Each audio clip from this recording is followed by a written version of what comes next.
Peter's just going to talk a bit about the work of Nukewatch and the weapons at Lakenheath. Peter's going to talk about the involvement of Lakenheath in Iran and previous wars, and also comings and goings at Mildenhall and Lakenheath. And then after we've all sort of done our bit, there'll be a bit of a Q&A. So what we're going to ask you to do is to either put your question in the chat or put your hand up, and hopefully we'll get to everyone. And in the meantime, if you wouldn't mind muting yourselves, that'd be excellent.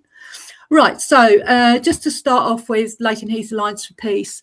So that was set up in about 2024.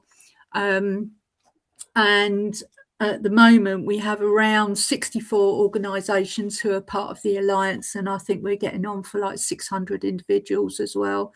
And the organisations that are part of that, they're like many and varied. So we've got local, national, international, global. We've got trade unions. We've got peace organisations. We've got a set of Morris men. Just about everything you can think of, really, coming under our banner. So if any of you here today are from any organisations that aren't part of LAP and would like to become part of it, then please look on our website, and you'll be able to see how to sort of sign up. So there's kind of three sort of big things we do, really. So one is awareness raising about what's going on at Lakenheath, and we're asked to sort of speak at various things across the country.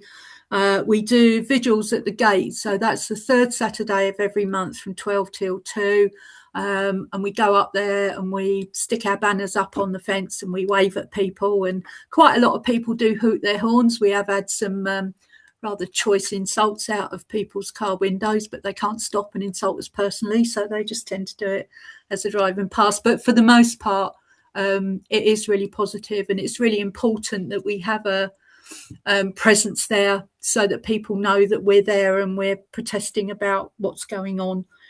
And then the big thing that's coming up that I do want to plug is we've got a peace camp which we do annually, and this year it's for a week, and it's from the 1st to the 6th of April. So you can stay. We have a campsite, so you can come along and stay at the campsite. Again, if you get on our website, you'll see a sign-up sheet, and it says a thing about the camp, and then if you tick I am coming, then it will give you a load of options going down from there. So we're still really happy to have people come to stay with us. Each of the days is a kind of themed day. So we have an outreach day, an environment day, and then the big one is on the Saturday the 4th. And we've got coaches coming from like all over the country to the main gate. There will be a blockade from sort of 1 till 3. The whole thing kind of goes on sort of 12 till 3-ish.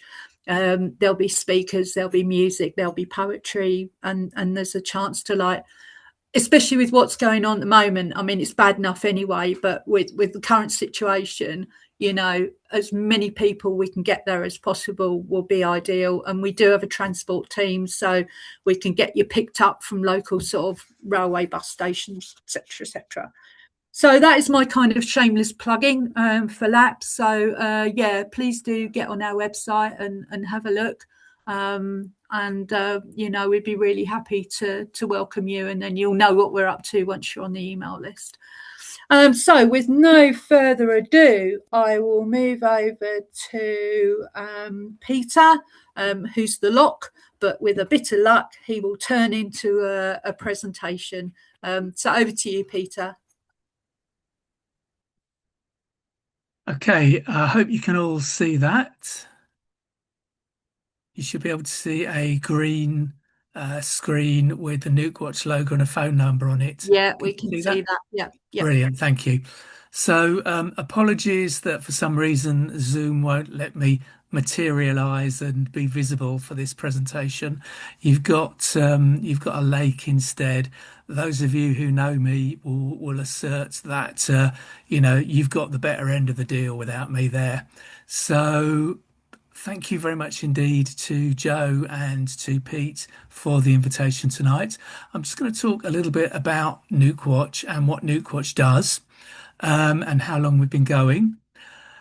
You'll see that there is a phone number on this title slide, and it said, put this number in your phone now. So make a note of that number, and I'll explain to you why it's so important later on in the presentation. Oh, skip 2 slides there. There we are. So, Nukewatch basically monitors the movements of the UK's weapons of mass destruction and mass destruction weapons in the UK. Traditionally, we've been doing that for many years by monitoring nuclear warhead convoys. Here is a picture of a warhead convoy on the M6 way back in the 1980s. You can see the old style trucks that they used in those days. Um, Here's another picture of a convoy carrying special nuclear materials, another vintage picture from the early 1990s, a different type of convoy. And here is an up-to-date picture of a warhead convoy with the kind of vehicles more or less that they use now. So you'll notice, very distinctive olive green articulated trucks and a range of armored escort vehicles. Sorry, I don't know why this keeps slipping forward.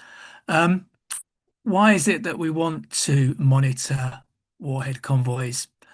Well, one reason, of course, is to protest against them, and all kinds of protests have taken part in years past, particularly in Scotland. Another very important reason is basically because it's the only independent way of knowing what the UK is doing with its nuclear weapons, where they are, um, how many of them there are, and where they're being shunted around between. So it's an important part of what we call nuclear verification, nuclear weapons verification, and it's a citizens verification process. It's not something that's done by governments or experts or academics. It's something that everybody can take part in. So, in a nutshell, the UK makes its nuclear weapons in Berkshire at the Atomic Weapons Establishment factories at Aldermaston and Burfield, which I know a number of you have demonstrated at. Those warheads need to be taken up to Scotland, where the submarines are based. So they're transported by road to the warhead store at the Royal Naval Armaments Depot at Coalport, where they're loaded onto submarines and deployed at sea. And there's a regular cycle of movements of warheads as they are serviced and as they're kind of monitored to make sure that they work in the destructive way that they're intended to. Um, Here's a sort of schematic picture of some of the routes that the warhead convoy takes. They don't only take those routes, they don't always take those routes. As you can see, there are various combinations that they can take. So it's very difficult to work out, exactly which route a warhead convoy will take, or indeed when it's going to be on the road. It doesn't travel regularly like a bus service. But you can see basically they travel along the kind of the main trunk motorways linking England and Scotland, up the M6 and the M74 on the west coast, or up the A1 on the east coast.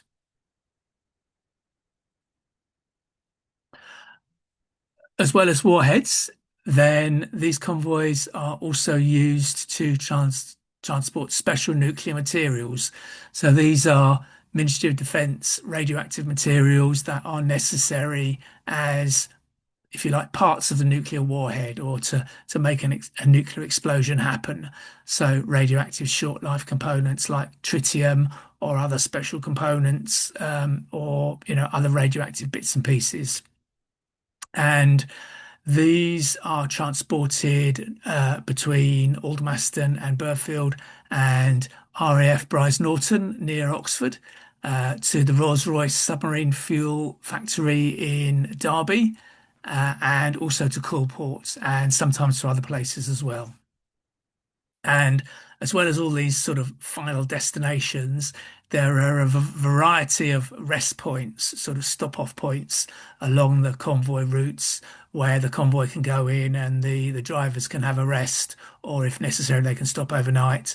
Um, this is quite important because sometimes people say, oh, we saw a convoy go into, for example, the Ministry of Defence site at Longtown, near Carlisle on the border with Scotland. So nuclear weapons are stored there. Doesn't mean that nuclear weapons are stored there. Just because the convoy stops there for a couple of hours, it doesn't mean that that is where nuclear weapons are permanently based. Okay, let's just sort of look at what you would see if you saw a warhead convoy. Um, there's a kind of traffic control escort, Ministry of Defence police cars that sort of stop off all the traffic at roundabouts and make sure that the convoy can make its way through the traffic smoothly. And these are the big trucks that carry nuclear warheads. There are usually three or four of them in a nuclear warhead convoy. So this picture is interesting. It was taken many years ago now, looking into the Coalport nuclear weapons arms store in Scotland. You can see the truck looks a little bit different to the one in the previous photo. The trailer is pretty much the same. It's the same trailer, but the tractor, the cab vehicle at the front, is an older version. But what's more interesting is what's happening in the bottom left-hand corner. So I hope you can see my cursor. There's a long green thing beside the grass bank on the left, and you can see that's got a very sort of thick, a very thick shell around it. That's looking into one of the trailers from the back. You can see the door is open and you can see a little bit of the space inside. So that gives you an idea of, what these trailers are like. That there's, 6 inches, 10 inches of armor plated steel there, as well as everything inside necessary to support the warhead. So if you look at the crane, the big yellow crane, you can see hanging from the crane at the bottom is a brown box. Here's a sort of close in of that. And that box is a warhead container in which a Trident warhead is carried. So they're about the size and shape of a motorway traffic cone, and they're in these big boxes full of sort of padding and armor and support inside the warhead convoy truck. Um, the trucks are accompanied by armored police escort vehicles. Here's one. And there's also a tow truck that goes along with the convoy in case of breakdowns, and a fire tender in case of any emergencies or accidents. And also this beast, which is an adapted coach painted in olive military green, which is a command and control centre. It's got all kinds of aerials and things on the roof, and it's where the if there's ever an accident or an incident involving the convoy, it can kind of set up as a mobile local command centre to help direct the emergency response. And as well as that, sort of travelling incognito, not necessarily as part of the convoy, but a little distance away, are sort of unmarked vehicles. This one is black. They could be white. They're different vehicles that are used, and these are used by the Royal Marine Commandos, who are responsible for escorting and looking after the UK's nuclear weapons. So that's what you'll see in a convoy. There have been some convoys on the road recently. Last month, a warhead convoy was reported by the press in Glasgow. You can see a little picture of it on the bottom there. It's not a great picture, but in the right-hand carriageway, you can see the warhead trucks and one of the escort vehicles, and that was captured by the newspaper people in Glasgow. And a couple of weeks before that, a special nuclear materials convoy carrying warhead materials was seen on the A34 travelling between Brize Norton Air Base and the atomic weapons establishment. So, as I mentioned earlier, Nukewatch's monitoring is the only independent way of verifying government statements on how many nuclear weapons it has. And interestingly, we've seen trends which reflect the official announcements on nuclear weapons. After 2010, after the Lib Dem coalition government, there was a slight reduction in the number of warheads, which again matched up with what the coalition government said it intended to do. But then, inexplicably, it seemed to us at the time, there was a big increase in the number of convoys going up to Scotland and the number of warheads that we calculated going up to Scotland. So this was puzzling. This was a surprise to us. We weren't sure why this was happening until the Johnson government announced its Strategic Defence Review, which said that they were increasing the number of warheads. And indeed, we calculated a net increase of 25 warheads over that period, which wasn't exactly the same as the number that the government said that they would be increasing to, but was kind of close enough, we think, to be reasonably accurate. So there are sometimes problems with the convoy, and over the years, people have put in requests under the Freedom of Information Act for information about convoy safety incidents. So here's one over the periods 2016 to 2019, when 40 incidents took place involving the convoy. 30 of them were engineering incidents when there were problems with the vehicles themselves, usually fairly minor things like brake lights, warning lights going on for no reason, but sometimes more serious things like problems with brakes. And there were 10 of what the Ministry of Defence calls operational incidents, where something happens to the convoy, so it might be stopped by protesters or delayed in very serious traffic or something like that. And the convoy does sometimes get lost. Here's a picture of it in the 1990s when it got lost in Derby, near Derbyshire. And you can see the vehicles all backed up. You can see at the front a big truck sort of having to back into a side street to reverse. So the mistakes are made and things do go wrong sometimes with the convoy. Sometimes things can go seriously wrong. The most serious accident that we know of involving a warhead convoy took place in 1987 when one of the very old convoy vehicles, as we saw in that beginning slide, tipped off an icy road into a ditch in Wiltshire. And there was a major military operation to recover the truck and check that the warhead was still okay. Okay, so I mentioned that special nuclear materials convoys travel to RAF Brize Norton. Why is that? So, as you know, the UK's military nuclear programme is very much dependent on the United States, and there is a regular series of flights, Royal Air Force C-17 Globemaster aircraft shuttling across the Atlantic to the United States to collect and deliver nuclear components. If you want to read more about that, you can find this report on the CND website, something that we put together with CND a couple of years ago. We don't have time to go into it tonight, unfortunately, although we can talk about it if people are interested in the discussion. Otherwise, please do find that on the CND website. But as we became involved in monitoring flights across the Atlantic, we also became aware of what the United States was doing in terms of nuclear flights. Because again, as you know, the US has a network of what it calls NATO nuclear mission bases. So these are bases where the NATO European countries, some of them, hold American nuclear weapons, and in the event of a nuclear war, the European Air Force jets would fly off with American nuclear weapons to attack targets in Russia, sort of spreading the guilt, if you like, between the European members of NATO and the United States.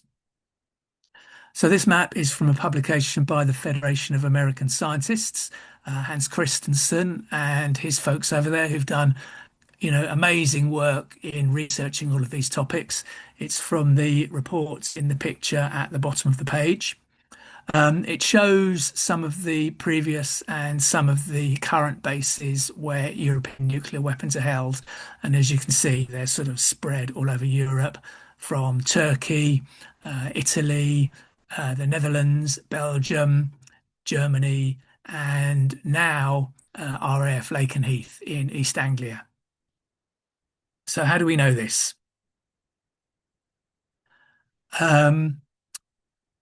We know from our plane spotter friends that there are regular flights and have been for many, many years of USAF C-17 transport aircraft between the States and Europe, and NATO nuclear bases in Europe. There are around about 12 to 15 flights every year between the US and Europe, and they make nuclear deliveries of tritium. When weapons are replaced, they bring the new weapons in.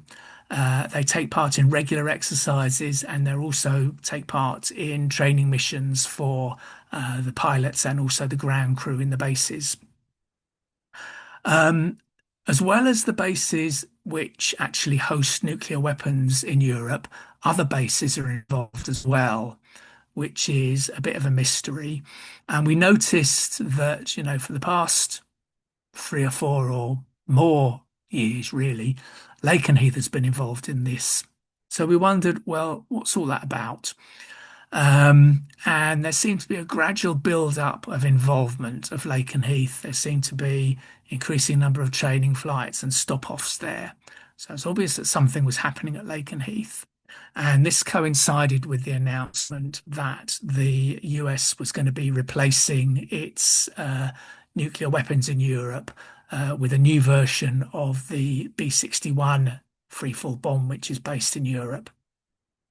So we kept an eye on Lakenheath, and we concluded that it was likely that nuclear weapons were going to be taken to that base and stored at that base. And what we were seeing was a kind of build-up, a preparation for that.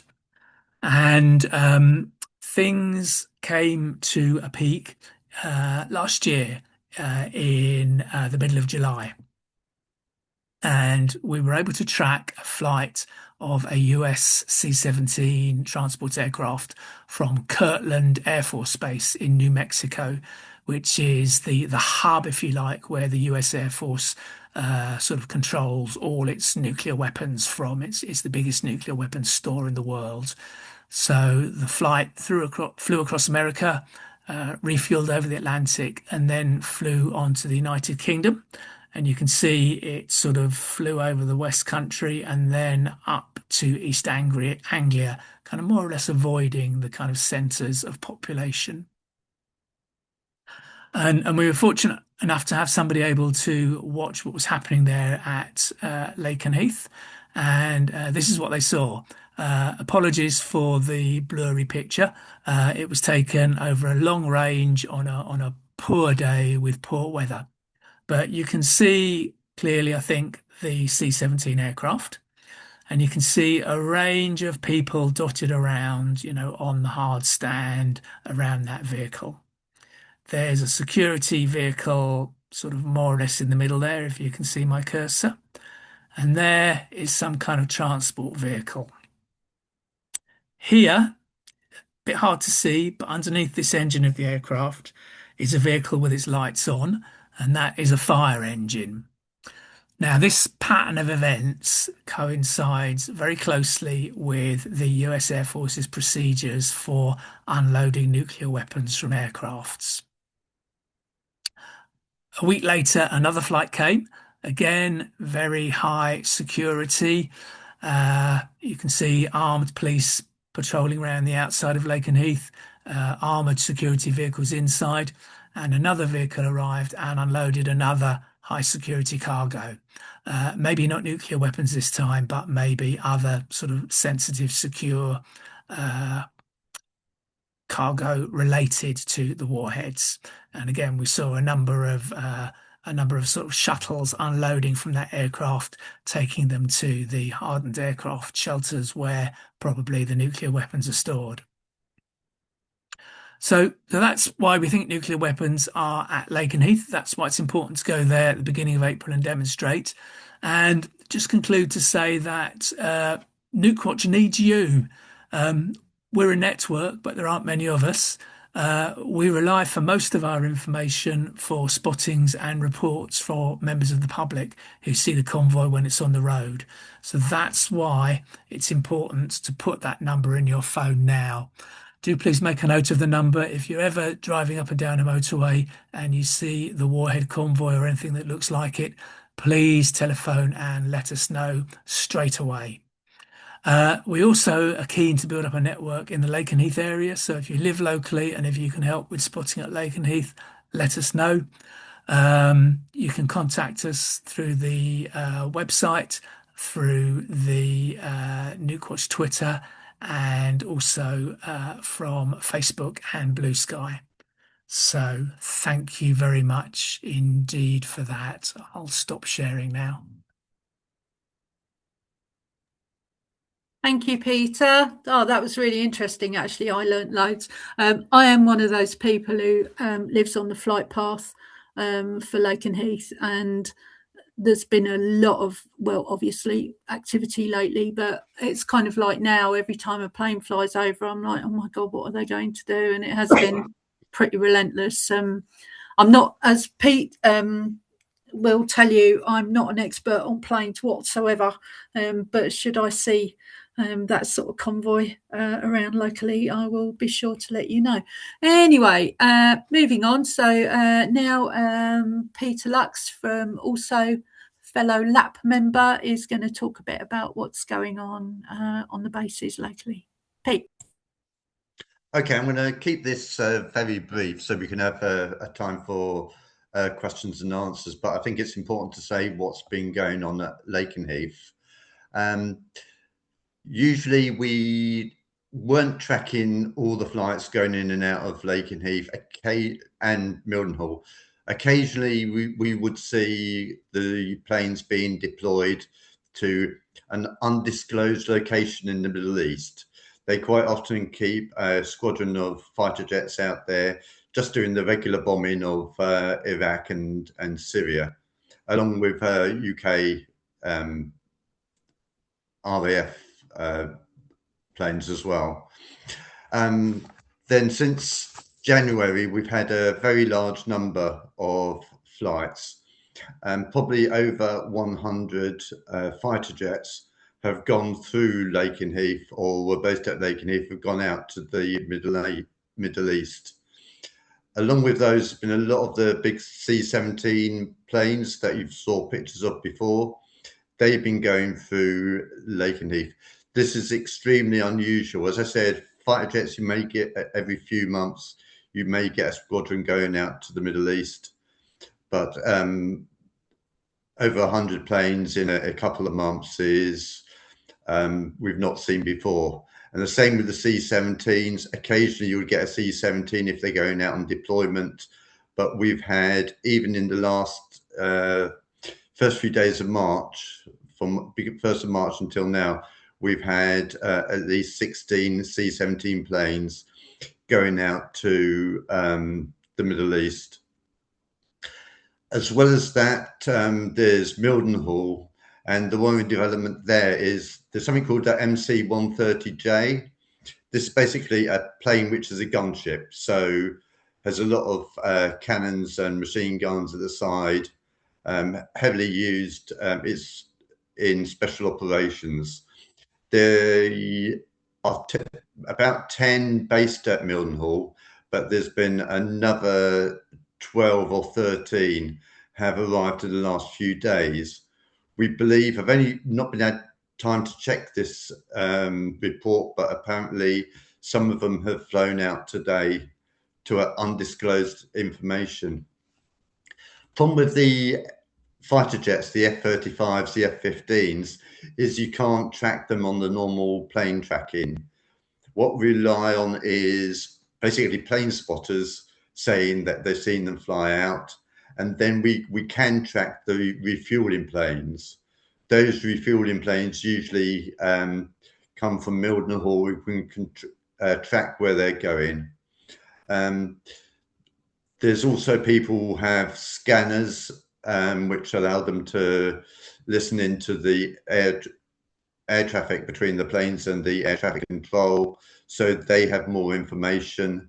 We don't have a scanner ourselves. We rely on plane spotters who are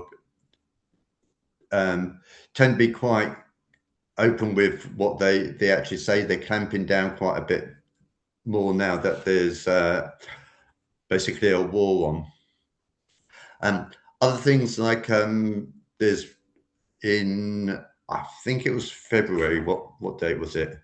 I know it was January this year. 3 F-35Is, which are Israeli jets, were transferred via Mildenhall over to Israel. So the planes were built in the US, flew over to Mildenhall, and then went out to the Middle East.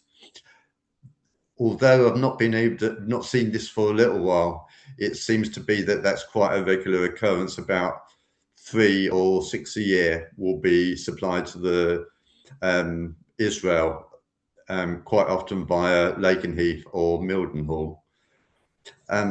What I will do is, if anybody's interested on how we do that, I'll send up a follow-up email, and I'll give some links to how we track them, where to look. But I just thought I'd give you a quick update what's going on now. It's quite worrying. And I would like to say that just tracking and knowing about this is not good enough. We need to actually act on that information. And that information is kind of quite important if, in terms of the legality of the war, that the UK government is allowing the attack on Iran to happen from a UK airbase. Anyway, that's it from me. So back to Jo. Thank you, Pete.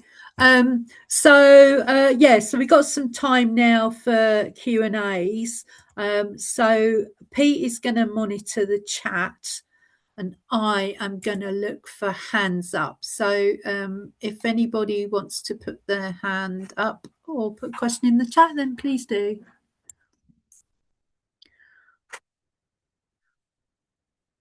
Right. While you're all thinking about it, Peter, did I notice that there were weird number plates on those trucks? They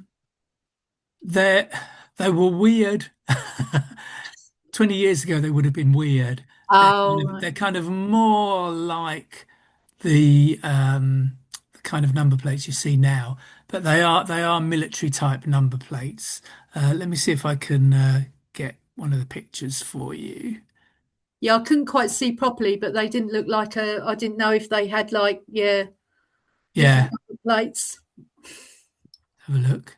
There we are. Especially the coach, because the coach is something which you would think, football team on it, So yeah, I was just curious. Yeah, so they do the warhead carriers and the coach and the breakdown truck, and I think the fire engine as well. They have numbers in this kind of format, 2 letters, then 2 numbers, then 2 letters, which are a kind of military type format for numbers. So as well as the fact that the vehicles are painted military green, obviously, that gives you a kind of clue as to what they're up to. Yeah. And the numbers are kind of in sequence. So the numbers, they go, you can see on that one, KW75AB, KW76AB, so that there are kind of sets of numbers that have been allocated for these vehicles. Right. Lovely. Thank you. Anyone else?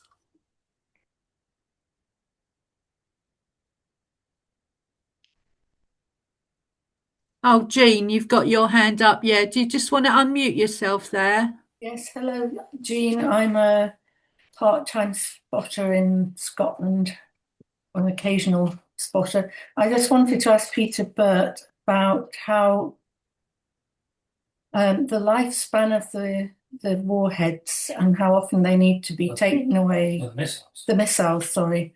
How often do they need to be taken up and down for whatever it is that's done to them? Please. Okay, yeah. So the missiles and the warheads are different. The missiles which the warheads sit on top of, they basically stay inside submarines, and they stay inside the submarine more or less for the whole sort of tour of duty. They can be serviced and maintained from inside the submarine. And then every now and again, basically, whenever the submarine comes out of refit, it goes over to United States submarine base at Kings Bay, Georgia, on the west coast of the States, and they stock up with new missiles or, replace any ones that need to be replaced. Exactly the same missiles from exactly the same pool as the American Trident submarines use. So that's the missiles. The warheads which sit on top of the submarines, they're made in the UK, at Aldermaston. A kind of little subset sample of them are taken up and down to Aldermaston on a fairly routine basis for monitoring. They want to make sure that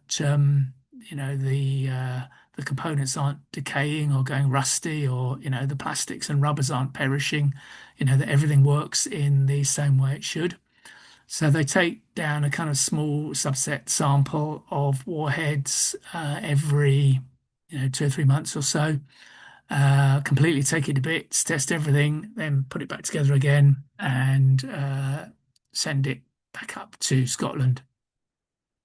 So with regards to kind of more major maintenance, we're not 100% sure about that, but we do know that every 7 years or so there is a review of nuclear warhead safety.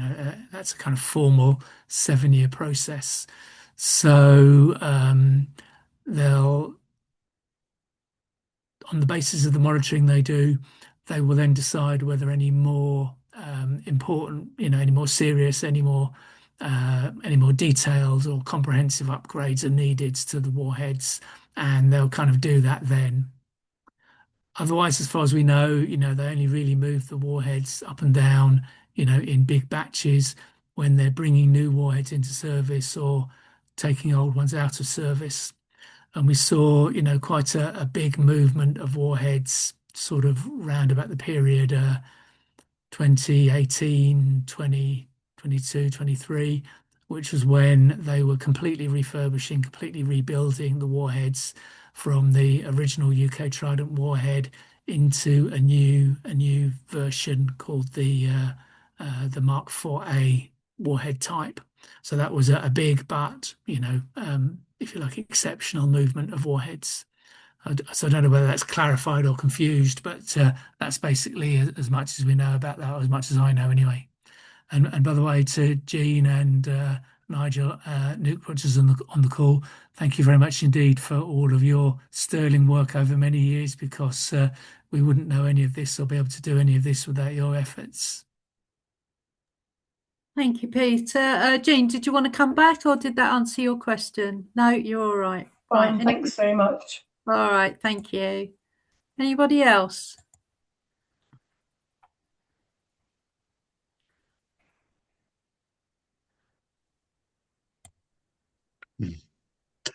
I was just gonna ask other Peter. Do you have people watching the bases in the US? I mean, how do you know that a flight have actually taken off from the US coming to the UK? We've tried to make contact with people in the States. Don't have a great deal of meaningful we have contact obviously with people from the peace movement over there. but they're not doing any kind of meaningful watching at the bases in the way that we are, or if they are, they're not sharing information with us. We can talk to plane spotters, US plane spotters, people over there like that who are willing to share information, but pretty much all of the information on flights comes from open source flight tracker software like ADS-B and Flight Tracker. The USAF and the UK flights at the moment, they're all they all fly with transponders, so it's possible to track them. That might be deliberate so that they can show the Russians, this is what we're doing, we're serious about this. They may, some minister may get a bee in their bonnet about security at some time in the future and decide to change that, but it wouldn't really be in the interest of the RAF or the USAF to do that. So at the moment, these are all flying quite openly, and the information is there for anyone to pick up and see.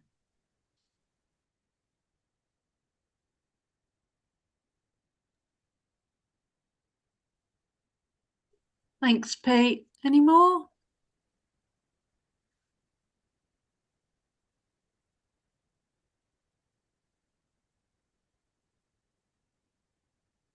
No, I can't see any. I can't see any more, Pete.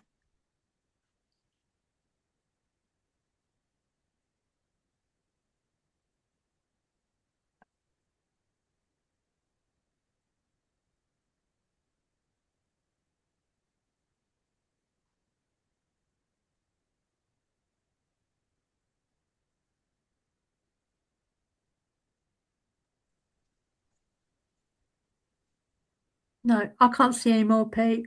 No, it's I'll just, unless Peter wants to say something. One of the problems we do have is to get the media to actually take Lakenheath seriously. I'm not quite sure why. There's been quite a bit of media coverage over Fairford, which I know other Peter's been kind of quite involved in, and Diego Garcia. But Lakenheath, apart from they've sent a few reporters down to talk to very excited plane spotters, there's been hardly anything in the UK media. That's not true of the international media. It's been very well reported in the international media. We only monitor the English language, but it's reported in Russia, quite a bit in Azerbaijan. I don't know why, but it's been very difficult to get Lakenheath and the flights out of Lakenheath mentioned. There's recently been a few articles by Declassified. Again, I'll put this in the email, but Declassified and the Lancashire Post are the only ones who've really covered it. BBC actually, when we did a press release, phoned me up and said they will not cover it. The reason being, they said that how do we know the planes are actually flying out to the Middle East because we can't track them. One of the reasons why we know that is because we get information from the plane spotters who use scanners. However, that's illegal, and the BBC said we will not publish any information that will be obtained through illegal means. So it is quite difficult. Hopefully, with the peace camp coming up, this is one of the reasons why the peace camp is quite important. And with Declassified done another article, I think yesterday. Hopefully, we can get the illegal use of Lakenheath out into the media a bit more.